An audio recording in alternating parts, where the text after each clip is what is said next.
Centre Mohamed Hassan Louazani pour la démocratie et le développement humain.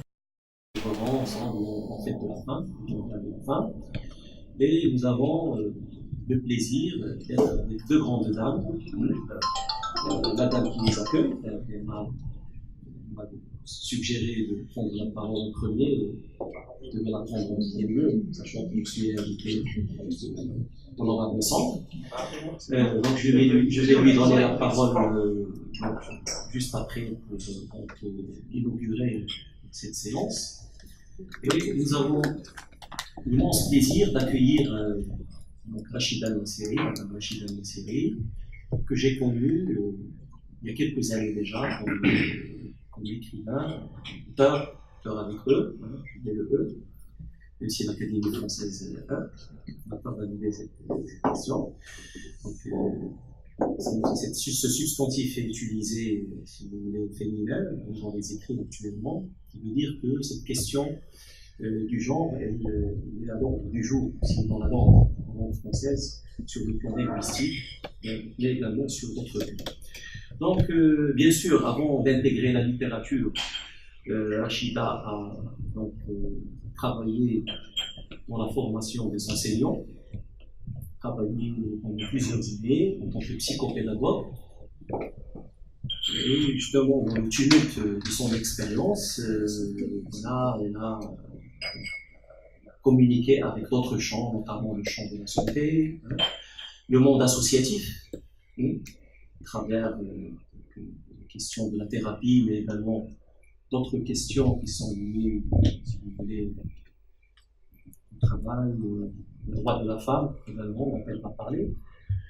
Et tout récemment, donc, elle vient d'intégrer une nouvelle expérience, puisqu'elle a décidé de s'engager philosophiquement dans les questions liées à l'art abstrait, à l'abstraction, abstraction lyrique, plus précisément. Donc, elle vient de publier un livre qui a été présenté au Salon du Livre de cet État.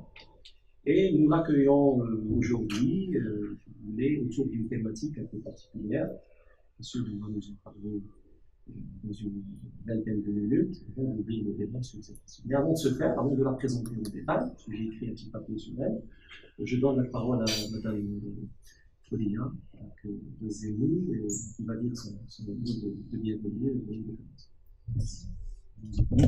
Mesdames, Messieurs, chers professeurs, chers amis, c'est avec un plaisir renouvelé que nous vous accueillons au Centre Mohamed Hassan Louazani pour la démocratie et le développement humain.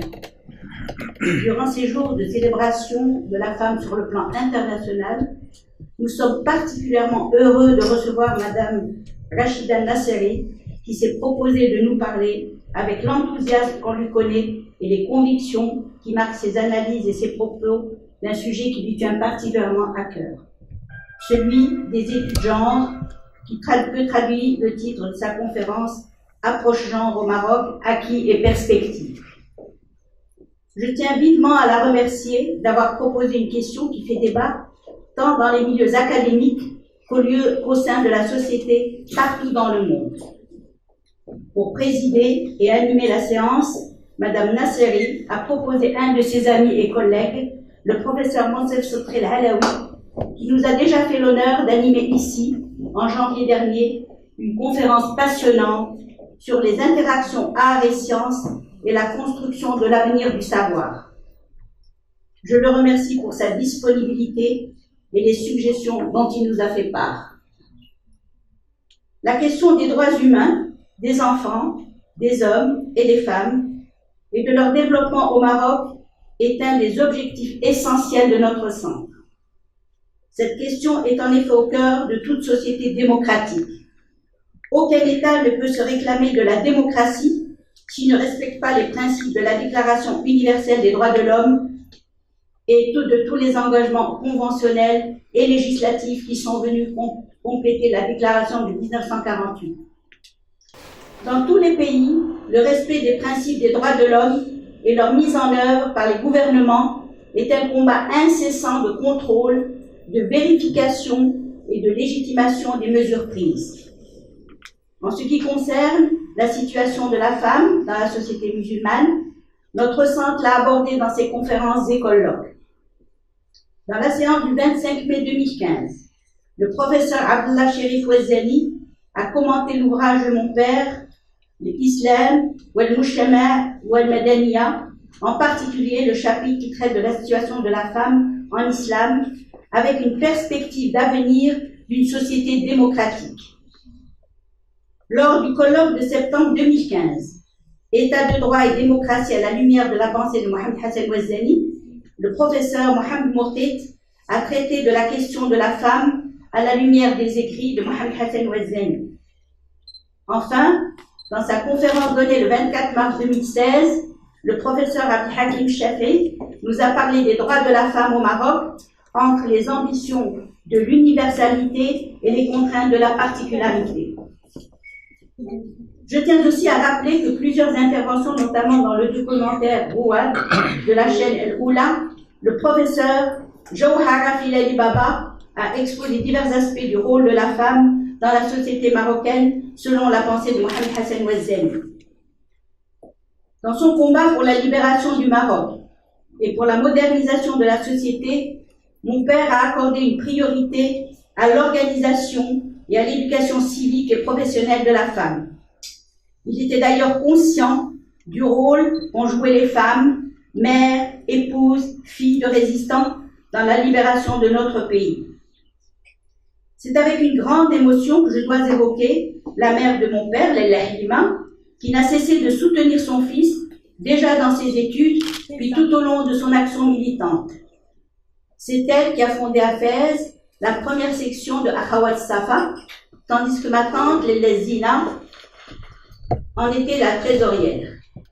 C'était aussi une femme courageuse de Fès, Madame Lamraoui, qui a formulé publiquement la première revendication de la femme marocaine en 1943 déjà, donc plusieurs années avant la création par un groupe de femmes du PDI de l'Association des femmes marocaines à Casablanca en 1948.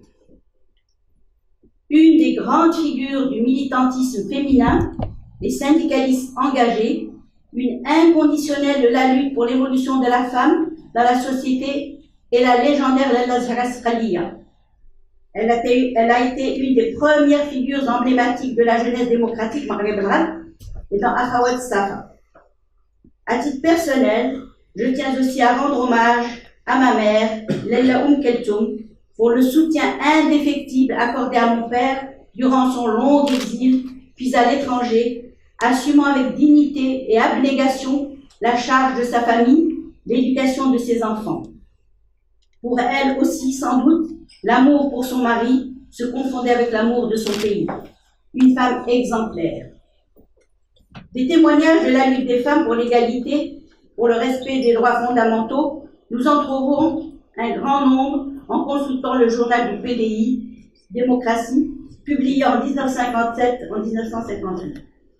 Ces témoignages de lutte, de revendications franches, sont accessibles sur notre site dans leur intégralité.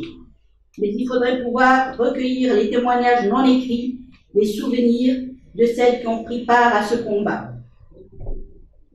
À l'aube de l'indépendance, cette lutte des femmes s'est nourrie de l'énorme espoir de la marche vers un Maroc nouveau, prospère et juste pour toute la nation.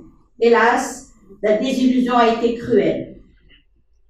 En relisant certains de ces appels, les prises de position qui ont suivi l'accession à l'indépendance en 1956, on peut constater que la société marocaine a été bloquée pendant longtemps. La marche vers la libération de la femme et de la reconnaissance de ses droits a été très lente. Elle est loin des promesses escomptées au moment de l'indépendance il y a plus de 60 ans. Pourtant, il faut reconnaître que des étapes importantes ont été franchies dans le sens d'une amélioration significative des conditions de la femme marocaine sur le plan privé et public dans la nouvelle Moudawana et dans la Constitution de 2011. Je tiens à rendre un vibrant hommage aux initiatives novatrices et courageuses de Sa Majesté Mohammed VI, qui accorde une place de plus en plus importante de la femme dans la société marocaine et à l'extension de ses droits. Autant dire que les propos que nous allons entendre de la part de Mme Nasseri et de M. Alaoui s'inscrivent dans une préoccupation essentielle de notre centre, et c'est avec le plus intérêt que je vais assister aux exposés et aux débats de ce jour. Je tiens donc à les remercier encore une fois très vivement pour leurs interventions. Au nom du Centre Mohamed Hassan Ouazzani, je souhaite la bienvenue à tous les participants qui sont invités à prendre part au débat.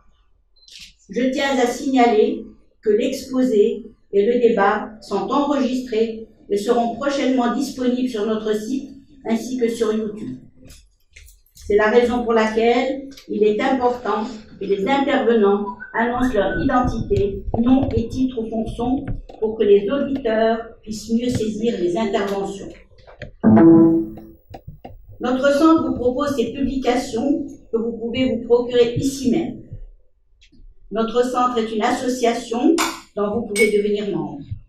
Une modeste cotisation donne ainsi droit à acquérir gratuitement nos publications annuelles et à prendre part à nos activités. Notre collaboratrice, Mademoiselle Jinel Ouchrif, se fera un plaisir de vous procurer une carte de membre. Je tiens à la remercier pour sa collaboration et l'organisation de cette conférence. Les recueils des textes du colloque 2015, État de droit et démocratie, et du colloque 2016, Médias, vecteurs de démocratie au Maroc, sont disponibles, ainsi que le recueil des textes des conférences de la période 2015-2016. Merci pour votre participation et votre soutien. Je vous souhaite une séance riche en informations et en échanges d'amicaux. Merci de votre attention.